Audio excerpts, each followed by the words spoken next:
topic of the day. Actually, no. Sorry, I lied. We're gonna do D&D shit first. And Dragons. Because how we know Michael. Michael is... I actually got my D&D stuff right here. Michael was very patiently our DM. And he is one of the greatest DMs I've ever had. He is very talented DM. He is the greatest DM I've had. A dungeon master. He's the leader. He's the guy who creates the story. He's the guy who the world builds the builder. game and the world builder. Yeah.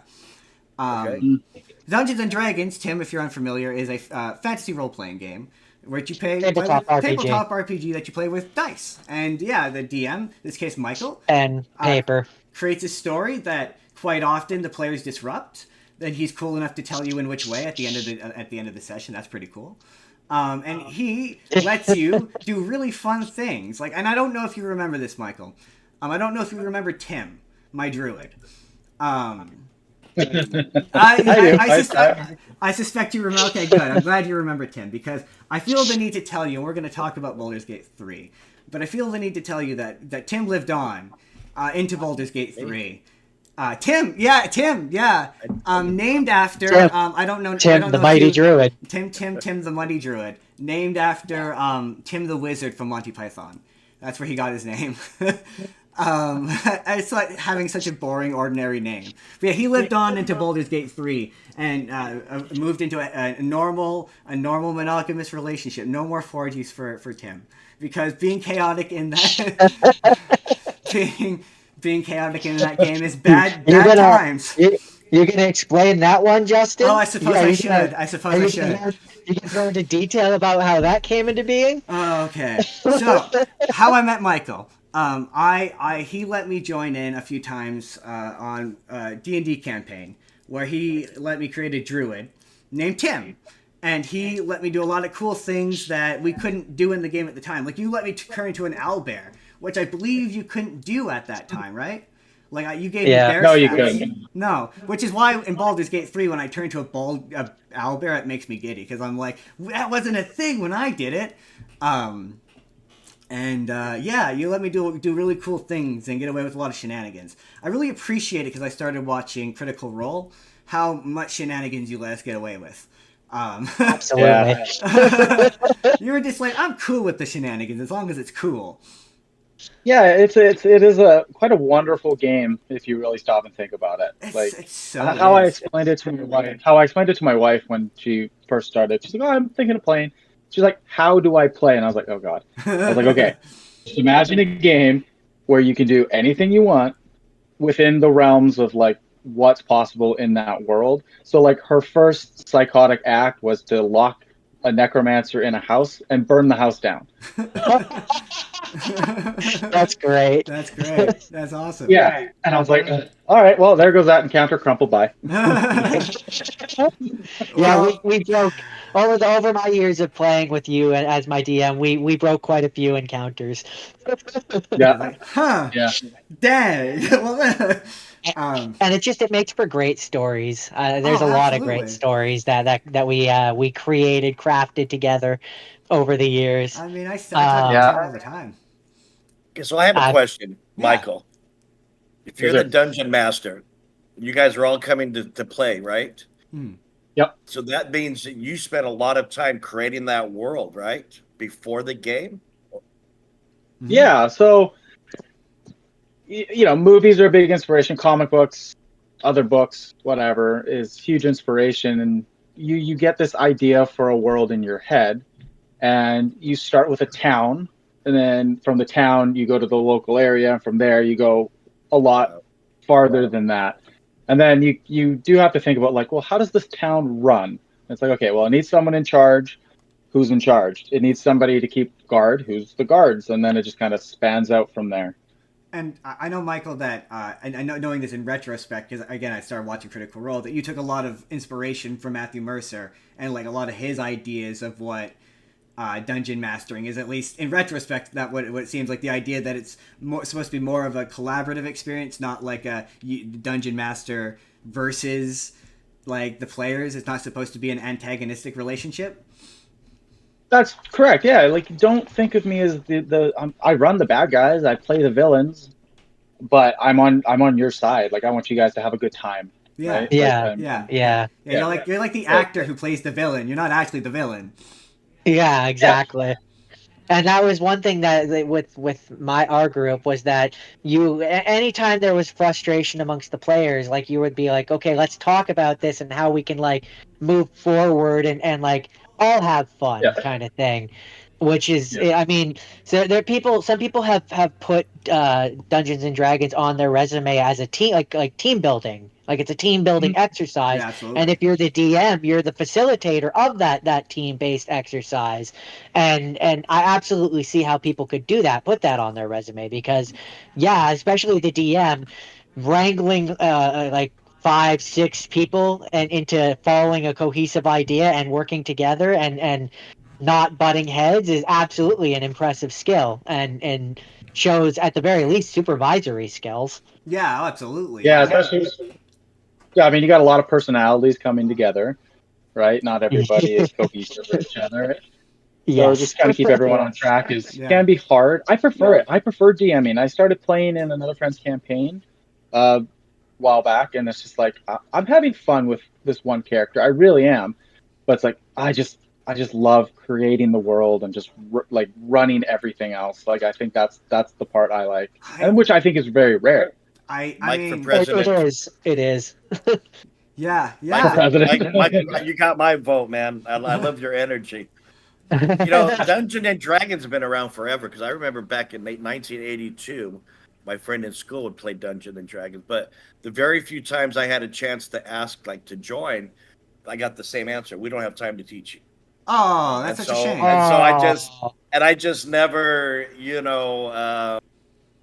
just never partaked in it. But I have a friend named Keith, and he's in his late 20s, and he plays a lot, and so it's like it's interesting to me, but it's never been as interesting until what you just described. It's That's you would I think having getting to know you today, I think you'd have a good time. It's a very collaborative experience when you get right down Yeah, to it. yeah. And there's a lot of And improv in it. yeah, there is absolutely a lot of like improv, and that was one thing I was going to say is that if not everyone is aware of or is willing to do kind of what if, it kind of Yeah. you have to kind of agree on a play style when you're going into it, and Yeah. if one people have one idea versus another, there can sometimes be friction in a group, which Mhm. Yeah. leads to To butting to heads. go to a really classic example for Michael, I'm going to tax your critical role memory. I'm going to challenge it. But Tiberius, his play style, Tiberius. he eventually just didn't Oh jive with yeah, that group. I mean, there was nothing wrong with how he wanted to. I saw a really good YouTube video that broke this down, and he was like, "If there's nothing inherently wrong with the way he wanted to play the game, it just wasn't jiving with the way the others were, and it just didn't work out." And in that case, yeah. you're not supporting each other as a group. And I think that's what the show kind of became. I'm really early in it, but once it became about supporting each other, that's when D&D is at its strongest. I find, like, there's a lot of moments we had that were like that. is there an end game? I don't know, Michael. It depends on the DM. Yeah. So sometimes, Yeah, yeah, like with a Critical Role, for example, there usually is a final boss. I don't want to. Justin's watching that, so Yeah. I'm not going to spoil what the Appreciate final that. boss is.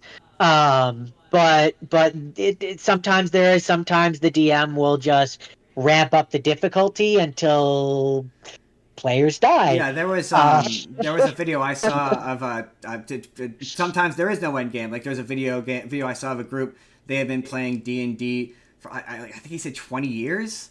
Like they were like, oh wow. yeah, they were like level, like they were like the max level. They were essentially gods in their own universe, and he could no longer find things that were like a challenge for them anymore. Like they've been playing for so long. So yeah, it's more about getting together with your friends and having fun than it is about beating the game. But sometimes your DM comes up with clever ways to end your characters. I mean the story.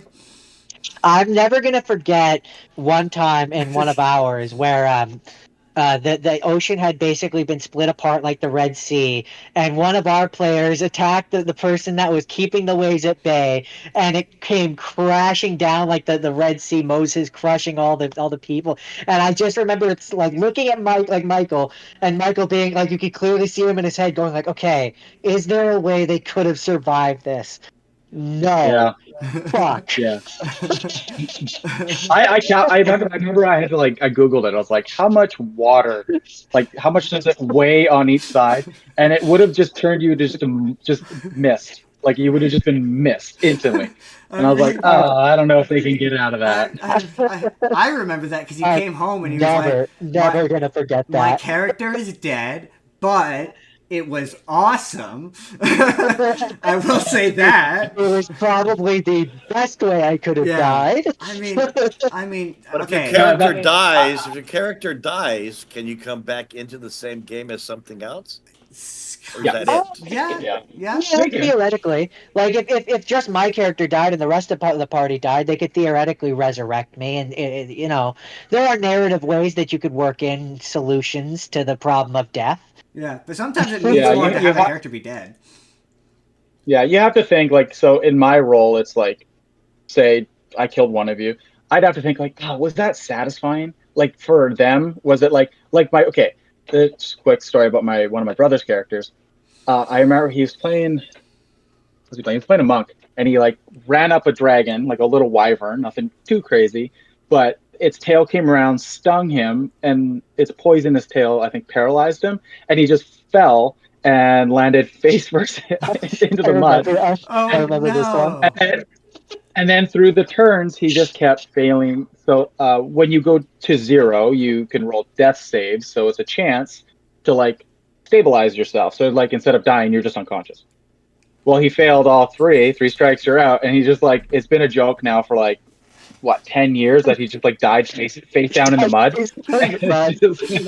And it was that is just too funny to be you rolled over or whatever. But it's just done. And then just bubbles. You see the bubbles coming up from the mud. And... So so you have to think is it satisfying, right? Yeah. No, there's always a way. Yeah. A lot of if the player is imagination. if the player is I'm kind of tired of this class and this, I have another idea for a character. I'm cool. It's fine. Just no, don't tell everybody. Don't be you guys don't have to worry about it. Just don't resurrect him. His story's over, face down in the mud. I'll make a new one. It's Move okay. on. I'll find someone else. I should get that on a t-shirt. That's a motivational poster if I saw one. It's okay. You can leave them face down in the mud. A dwarf, just face down in mud. It's like the hang in there kitty, but it's that feels aspirational to me. I'm just saying. But I love that. I love that story. That one always makes me laugh. I don't think I explained 4Gs. Okay, so. Do you want to? Do you actually want to? Okay. I feel like I have to. Okay. I couldn't make every single session, and so Michael was very cool about letting me drop in and drop out and drop in and drop out. And I think there was an extended period of time where I couldn't make it, and then I all of a sudden could. And we sort of narratively said that Tim had just wandered off into the woods, and he came back wearing only a cloak that if he just stood in just the right way, you could see his dick. If it was just in the right, the wind was just the right way, you could see his penis. That was the whole bit. I remember Michael's wife did not care for that joke. It always devolves into dick jokes. It doesn't matter.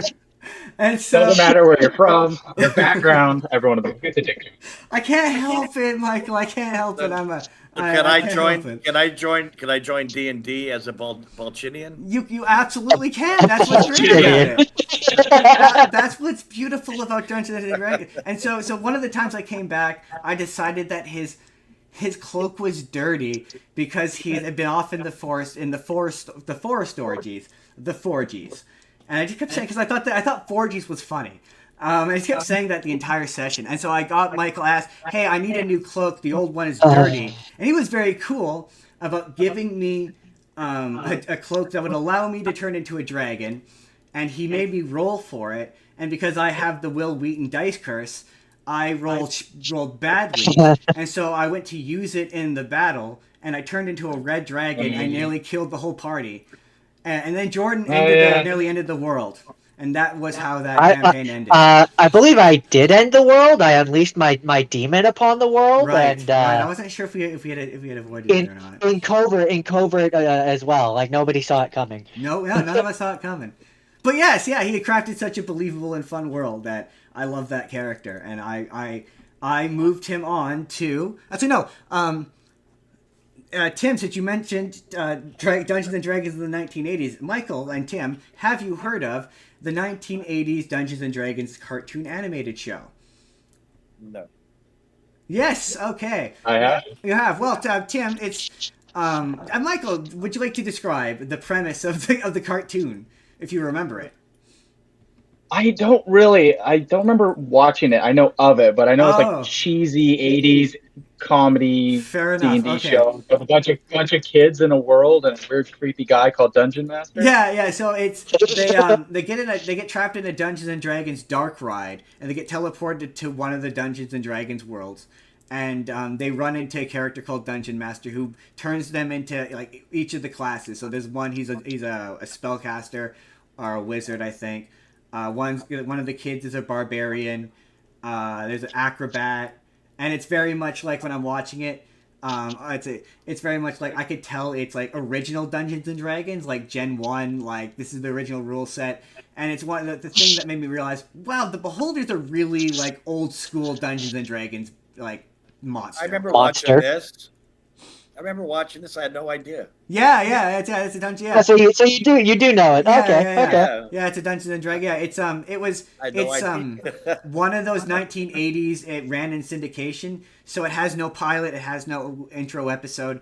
Every episode runs so it can just run like in the Thursday afternoon. So like the intro to the show is the opening theme song. So if you don't watch the opening credits and are otherwise unfamiliar with Dungeons and Dragons, I could see how you would have no idea. The only thing is, the second episode they fight a beholder, and I was like, oh, I know of this because of the Critical Role mishap. I'm familiar with. It actually pops up in a lot of the Dungeons and Dragons things we're now going to talk about, which I guess I'll do them in chronological order. So that the 1980s show.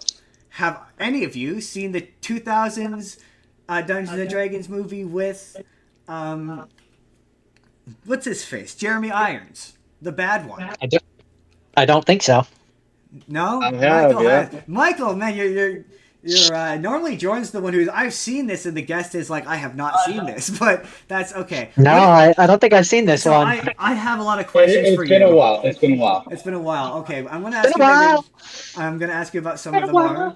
It's been a while. I know one fact. I apologize if you know this fact that has stuck with me since. Okay. I saw it in an interview years ago. Okay, go with your fact, and then I'll ask you my question based on your probably bigger knowledge of Dungeons and Dragons than me.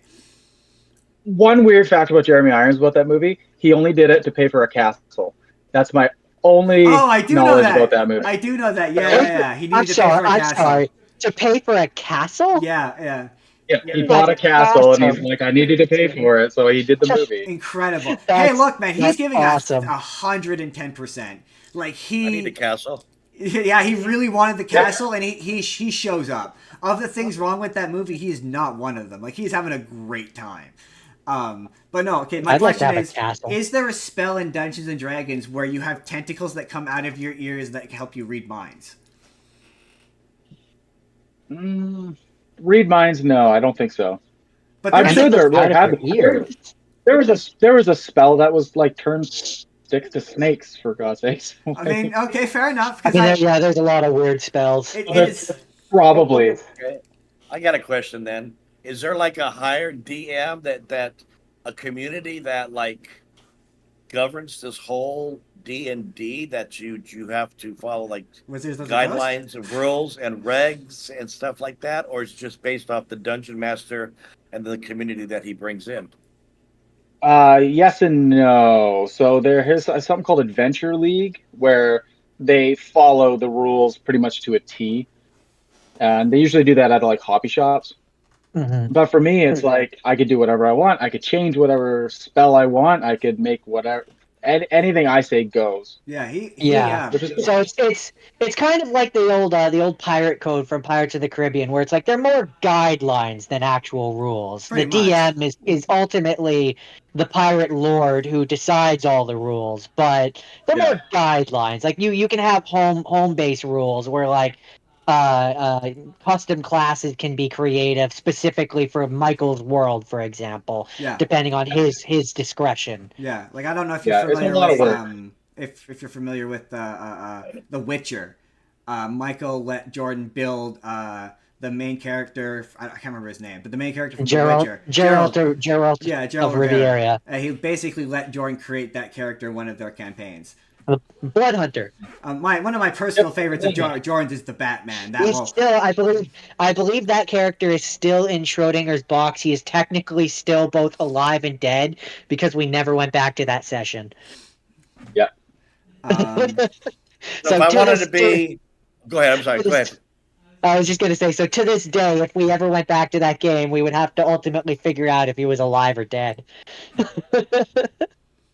So if I wanted Go to back in the have a old character that threw flaming drumsticks, yeah, yeah. I mean, then you have to like roll, like you have to tell the person what you have to do in order for you to get that or not, right? Because that's what the dice are for, right?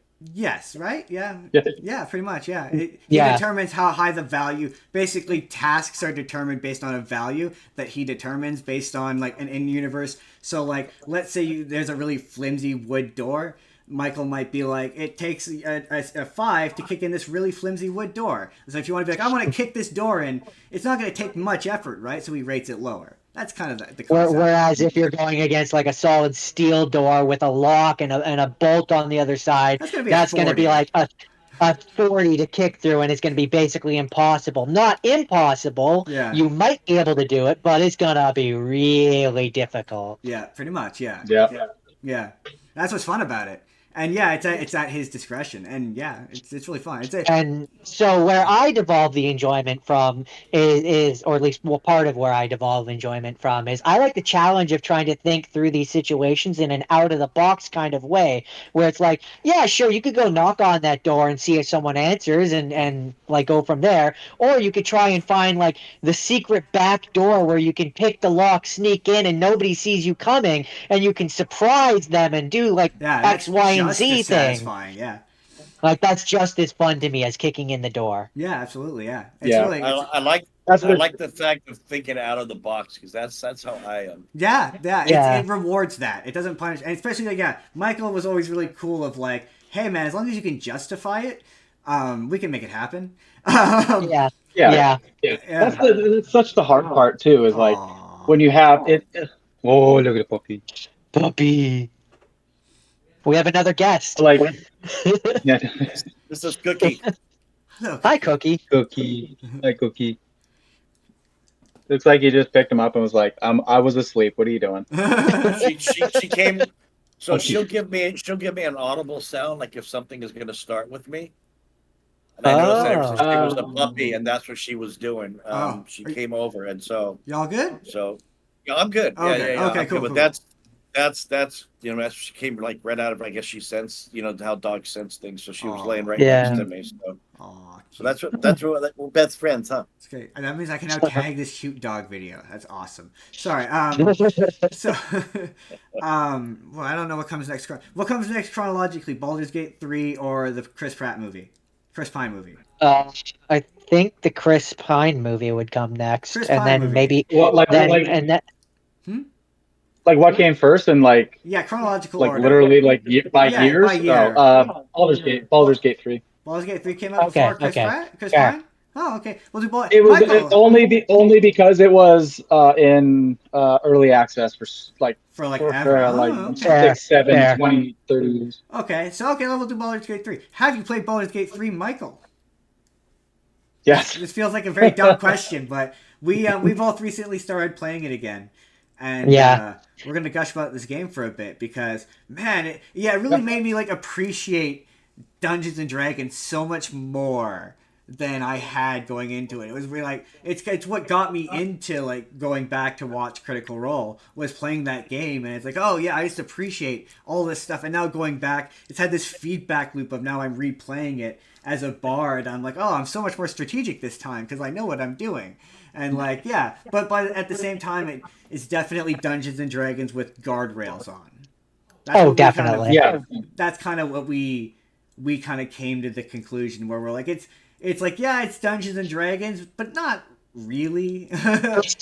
It's D&D light. It gives me the fix of D&D with, but it's not the same. Like you don't Yeah. maybe if I played like with friends because I know that you can, but I never Mhm. have. Maybe then it would feel more like actual D&D. But being able to control all the party members and have them do exactly what I want is definitely not what D&D is like. Yeah, Uh, yeah. I mean, it kind of removes that chaotic like, okay, well, Justin goes and breaks someone's arm while I'm trying to have the conversation with them, and it's like, dang it, Justin, I was trying to peacefully negotiate with this shopkeeper, and you broke his arms. Why did you do that? that is also my favorite when I talk about D&D. My favorite D&D moments was when it was one of our second or third campaign, and I basically created Deadpool. It was like a fighter that was a part angel, but it was me, and me was being Deadpool, and I was interrogating a cultist, and yeah, I was like, if she doesn't tell me what I want to know, tell her I'm going to break her arm. Roll low. She doesn't tell you what you want to know. Okay, I break her arm. Okay, she's not very strong, so it's not going to be much to break her arm. Yet you break her arm. How does she respond to having her arm broken? She punches you in the groin, and she punches you in the groin so hard that you go down. And then I went down, and I remember I think I saved 2 out of 3 saving death throws. So I like nearly died from a dick punch. I never forgot that. There's a lot of funny stories. I remember when I think we were trying to It's a good sneak on a time. boat, and I don't remember. I think it was it might have been Justin. I don't remember who it was, but somebody threw something from the crowd and ended up getting arrested. And then it ended up being this heist thing where we were trying to break into the prison to break them out because they screwed us over by failing on their stealth roll and got themselves caught like an idiot. And oh, it was I so can't funny. remember. So many funny I stories. remember that. I don't remember who did that. I do remember that. I don't, yeah, I don't remember who it was. I I just remember remember someone that. taught like throwing. So I think. Oh no, I don't specifically remember, I don't but remember. that's one of the funny ones I that remember I that because have. I remember they made the throw to the roll to like convince people that she should be doing it or they should be doing it.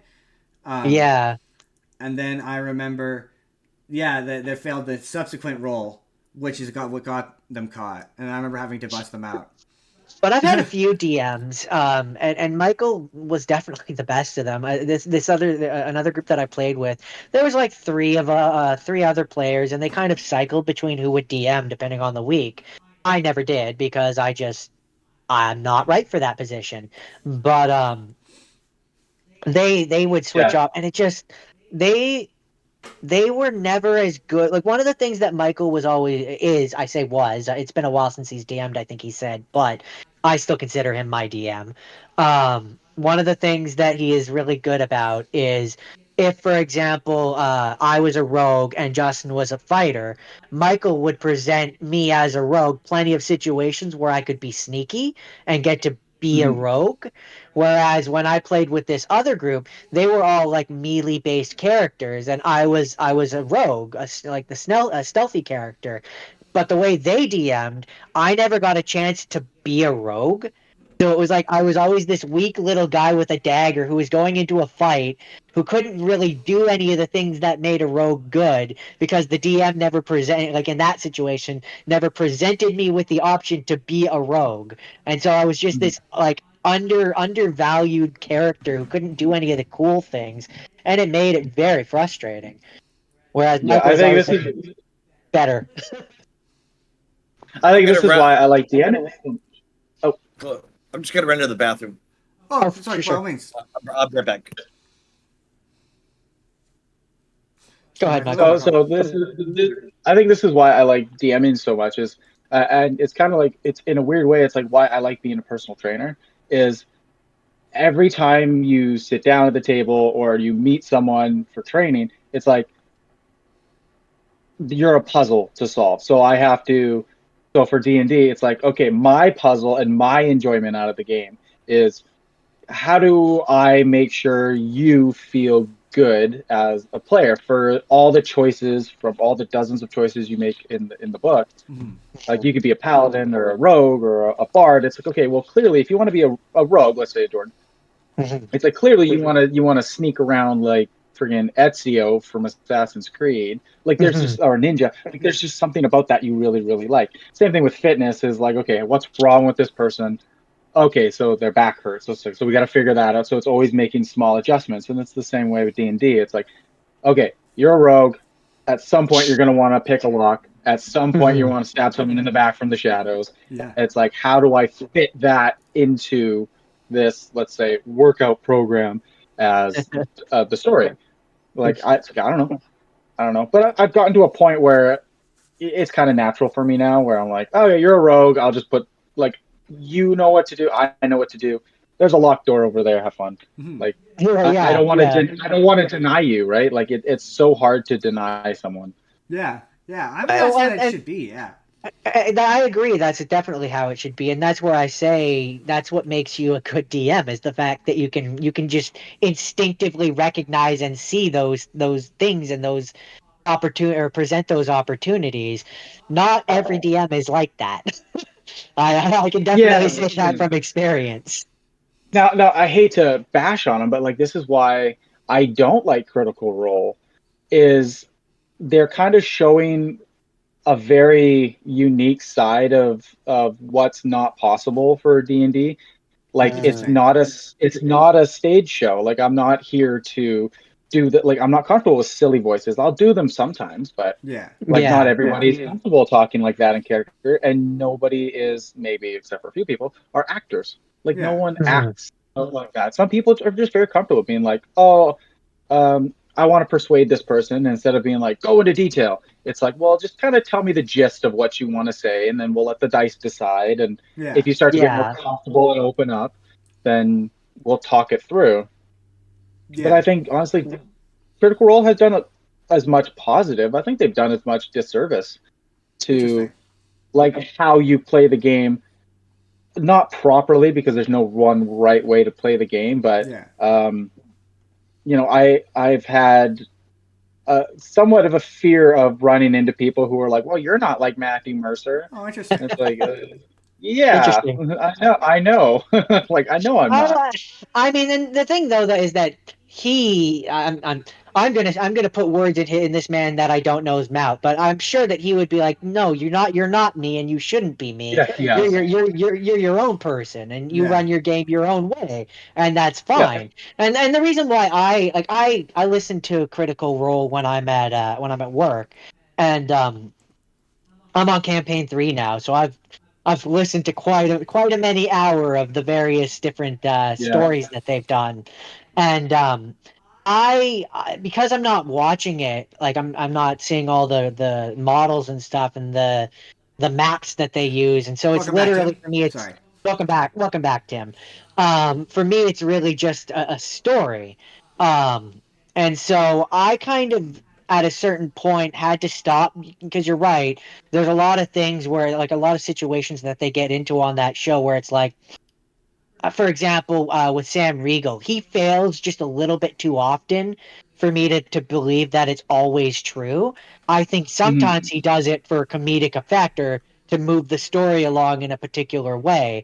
And so I kind of, at a certain point, I view Critical Role less like a Dungeons and Dragons game and more like a choose your own adventure story where it's like they have an overarching story that they're looking to tell, and the only thing that really is actually a variable is like the certain like okay, this is the point where it could go this way or it could go that way. They're ultimately going to that final point, but like mhm. how they get there along the way is up for like change and variables. So okay, so with that, Michael, that gives me a question, I should say, for Tim, who's not terribly familiar with this. What would you say is a better entry point to like Dungeons and Dragons, even just mechanically, playing Baldur's Gate or watching something like Critical Role, or even or like finding friends and just joining a Dungeons and Dragons group? What is the best way to approach this game if you don't fully understand it?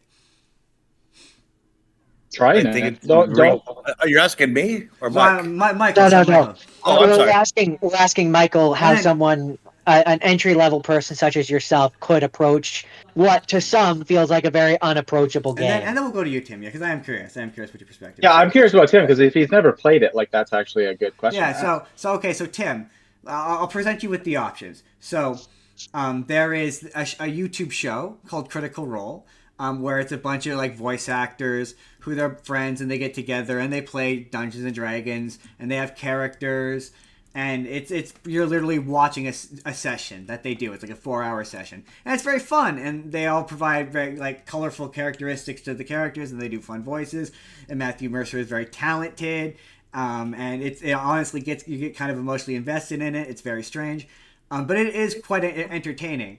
It is a show. You know. Yeah, and it does help you understand. It's a show run by professionals. Yeah, and it does help you understand like how to play the game, because they do go through how to play the game a little bit. Like I found like 40 episodes into it that I understand Dungeons and Dragons better now than I ever have. But maybe Michael will disagree with me that he might not find that it's a good way to learn how to play Dungeons and Dragons. And then there is a video game called Baldur's Gate 3, which takes place in the Dungeons and Dragons world and has a lot of the same mechanics, spells, and abilities, but it's not obviously like quite the same as actual Dungeons and Dragons. I don't know. It's not as freeform as actual Dungeons and Dragons is. It is very much more on a guided set of, because you're talking the difference between a programmed game, which can literally only have so many options of what you can do in a situation, versus you sitting at a table and theater of the minding like a scenario and being like, anything you can think of, you could theoretically do. In a video game, how do you program that? Yeah. Right. Like there you can't, like, for example, one of the spells in actual D&D is a spell called Wish, where you can literally just make a wish. You can't. How do you program that into a video game? Right. Like to be able to program a spell where you can literally be like, I wish that I had 3 arms. Wow. Well, you would just take Wish and make it a MacGuffin. Be like, you need to take this wish spell, and you need to wish for XYZ. Like you just like that's your wish spell. Yeah, exactly. And so it's just, but it's not going to be the same as it is in the tabletop version. No. I mean, I had a lot of fun with that game, but there were a lot of moments where I was like, this would be so much easier in regular D&D, where I was like... Well, yeah, especially because in regular D&D, you're also dealing with a person. So, like, instead of dealing with a fixed computer, which has a fixed amount of variables, I'm working with Michael and could be like, okay, so here's what I'm thinking. This is kind of what, and then Michael could be like, okay, well, I have all this information behind the scenes. Maybe this is how, maybe instead of this, you could try this, and this would make it work. You know, like, you're dealing with a person who can kind of help you facilitate the cool thing that you want to do. Pretty much, yeah, exactly. Whereas Baldur's Gate is like it's a fun game, but yeah, anyone who's like, oh, this is D&D, I'm like, it's D&D light. It's D&D light is how I would describe it. Yeah, I mean, I don't know. Again, I'll go back to Michael. Is that a good entry point into this, or obviously, I guess you would say the better entry point is to just show up to one of your sessions? Yeah, just go. Like, I would rather just be like, hey, 4 or 5 friends, I want to play this game. I don't know, just all the rules are online for free. You don't even have to pay for anything. You just that's look up a PDF. Do you show up as one person? You need a Can you? You can. Yeah. So the idea of D&D, I think what Gary Gygax wanted was like they started playing war games where they had like all the soldiers and like you have your whole hundreds of people, but he liked the idea of like that one person that's like, what's Tim's, like, what's his story? And so they just laser focus on him, pluck him out, that one soldier, and then you just follow Tim along his story. Interesting. And that's the same thing with D&D. You just like, I have an idea for a character, like a bard who is like, you know, little rock and roll kind of guy, wants to throw flaming drumsticks at people. Like, let's take him on some adventures. Like, what got him out and about to? He wants to make money. Like, that's kind of how I like to see D&D. Is like, you're just there to make your money, gold. You just want gold, really. And then the story goes from there. And stuff. Sometimes it's stuff. I mean, I remember. So my story can involve. Oh, go ahead. I was just gonna say, I remember one of my last characters that I made. He was a vigilante tiefling who used a bat and broke villains. He was the Batman. Legs, and he was the Batman. I was so proud of that. I was so proud of that. The Bat Man. Like the Batman. I was so proud of that. Batman. Sorry, Tim. You were gonna say something. Yeah, you were gonna say something. Oh no, it's all good. So I could join, and then I could like eventually hold concerts with other players in the game. I mean, theoretically, yeah. You get a bunch of bards together. Yeah, you could be a bard. Actually, I have a story idea for every player is a bard, and you guys are. So the idea is like you're bards, but you're kind of thieves as well. So you put on concerts, and then you got to steal something that's like part of that whole thing. That's really cool. That's awesome. I would want to be a bard. I would want to be a barbarian. So a multi-class barbarian who uses his guitar and just beats the crap out of people. Yep. That sounds fun. That sounds fun. That's interesting. And I walk around with a gong and smack people over the head with the gong. Yeah. Oh yeah, it's like a shield, right? You just on your back. Yeah. Even better, the guitar is an axe. So like it's just strung along like an axe. Yeah. I love D&D. D&D, Dungeons and Dragons, the 2017 Chris Pine movie. I watched that one. I watched that recently. What did you think, Michael? Because I assume you saw that movie. What did you think of that movie, Michael? It was good. I wish they went a little harder, like a little more R-rated. Interesting. Personally. Interesting. So you must prefer the Vox Machina show then, because that is a little bloody. Yeah, they go a little. The Amazon show, right? Yeah, they go a little harder.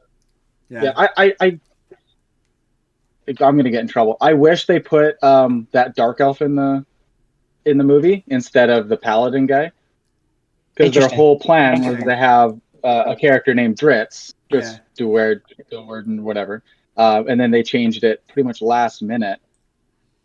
Interesting. For because they didn't want to paint someone darker skin. Fair. Yeah, okay, yeah. I can see why you said I'm going to get in trouble. That is fair. Yeah. That is fair. Yeah, that is. I could see the instinct to not do that. That's probably a good one. Only he's such a beloved character. It is a very difficult thing to do. Yeah. So with the Chris Pine, not Chris Prine. With that one, right, that's what I was going to say. I started to say that, and then I mixed it anyway. So as I was watching, I rewatched it last night, and I'm seeing Chris Pine, with the loot, and I said to Justin when he came out at one point, I'm like, so in this movie, I know that you're probably supposed to think that he's the bard, right? But he's definitely just the rogue who's masquerading as a bard, right? Like, he doesn't actually really seem to use any magic like a bard would. He's very bard-like, though. He just has a loot, but he's also a thief and steals things and is a criminal like a rogue would be. So I think being the bard is his cover, so you don't suspect him when he steals your coin purse. That's my headcanon now. Yeah, I mean that checks out. Yeah, I mean you're right. He doesn't use any magic in the movie, like, at all. No, doesn't. No, he does not. Another fun fact about that movie: the scene with the maze. All the characters that you see that are not the characters from the movie are the characters from the 1980s animated cartoon. So there's the barbarian. You see him. You see you see all of them, and they all die in various gruesome ways. They are from the 1980s. And the You got director, the guy with the yellow arrow. yeah. Yep, they got all of them, and they all die gruesomely.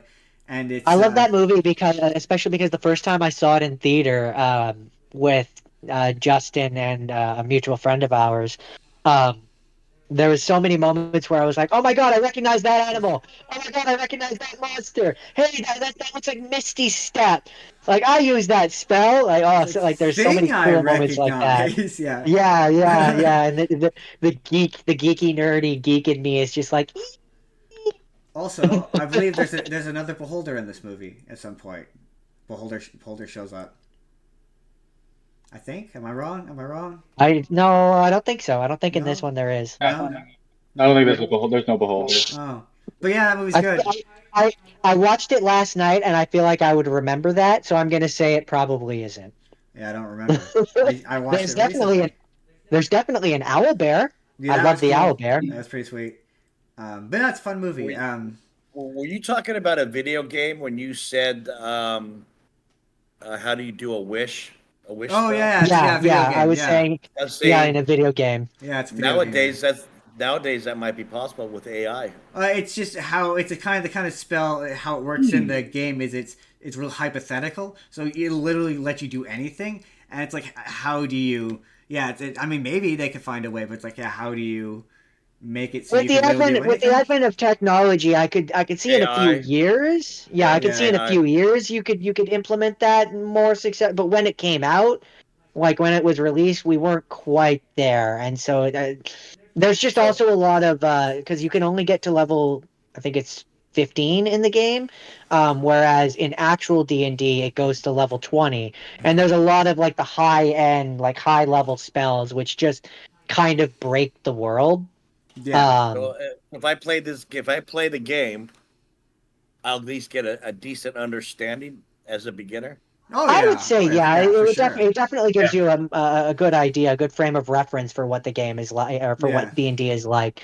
It's kind of baby's first D&D is Yeah. how I would describe it, Yeah, and even then, it which doesn't works, like. which works I'm a well. baby. That's not even mentioning. I mean, it really it does strip away the intermingling with other personalities part of it, because as much as you're playing characters in a world, these characters are backed by people who sometimes don't always see these characters as characters and just see them as a function of the game, and that's fine. That's a fine way to play the game. That's how I played the game at first. I have a sort of deeper appreciation for the character part of it now. But I definitely saw it by way of video game because that's the easiest way to understand a game. At least for me. The other reason why the game is, in my opinion, is if you're like really nervous about getting into actual D&D, why Baldur's Gate 3 is a good substitute is because it keeps track of some of the more complicated things, like keeping track of the numbers that you have to keep track of, like your that's true. armor Yeah. class, your like all your dexterity, strength, intelligence modifiers, like all of that. It keeps track of like your proficiency modifier, if you're a druid, for example, you have to not only have your stats for your character, but the stats for any animal you might want to turn into. Whereas the game keeps track of that for you. It removes a lot of the more mathy Part of it. kind of things that you have to Yeah. keep track of. Yeah. That's one of the things that makes me laugh. When I think we'll wrap up Dungeons and Dragons stuff, but we could talk about this all day. I can talk about it all day. But one thing I will say that's funny about Dungeons and Dragons to me is you see a lot of stuff where it's like moms from the 1980s being like, Dungeons and Dragons is people sitting in a circle like praying to the devil or whatever. Worshiping the devil. And it's really just a bunch of people sitting in a room doing math. Like that's really when you just get right down to it. That's what Dungeons and Dragons is. It's just math with flourish and playing make believe playing make believe. That is true. And arguing with each other. And arguing with each other. That is also that true. could be a very big part of it. Yeah, absolutely. But I will say though, just sorry, not D&D. I had a chance to play. I'm a big Star Wars guy. Oh, yeah. The Fantasy Flight dice system has definitely become one of my like preferred gaming system because they call it storytelling dice. Interesting. So like you could do something like you could succeed, but you fail, which is really cool. So it's like you succeeded jumping over the chasm or whatever, but now you didn't really make it. You're like 3 feet down, hanging on for your life. Oh, That's that's reality. Oh, that's cool. Yeah, Yeah, yeah, that's a little dose of reality. Interesting. Yeah. yeah. That's What's pretty that cool. called? Interesting. What's it called? Sorry. What's it called, Mike? Oh, it's Star Wars, like Edge of the Empire. So I like Jedi, but I like the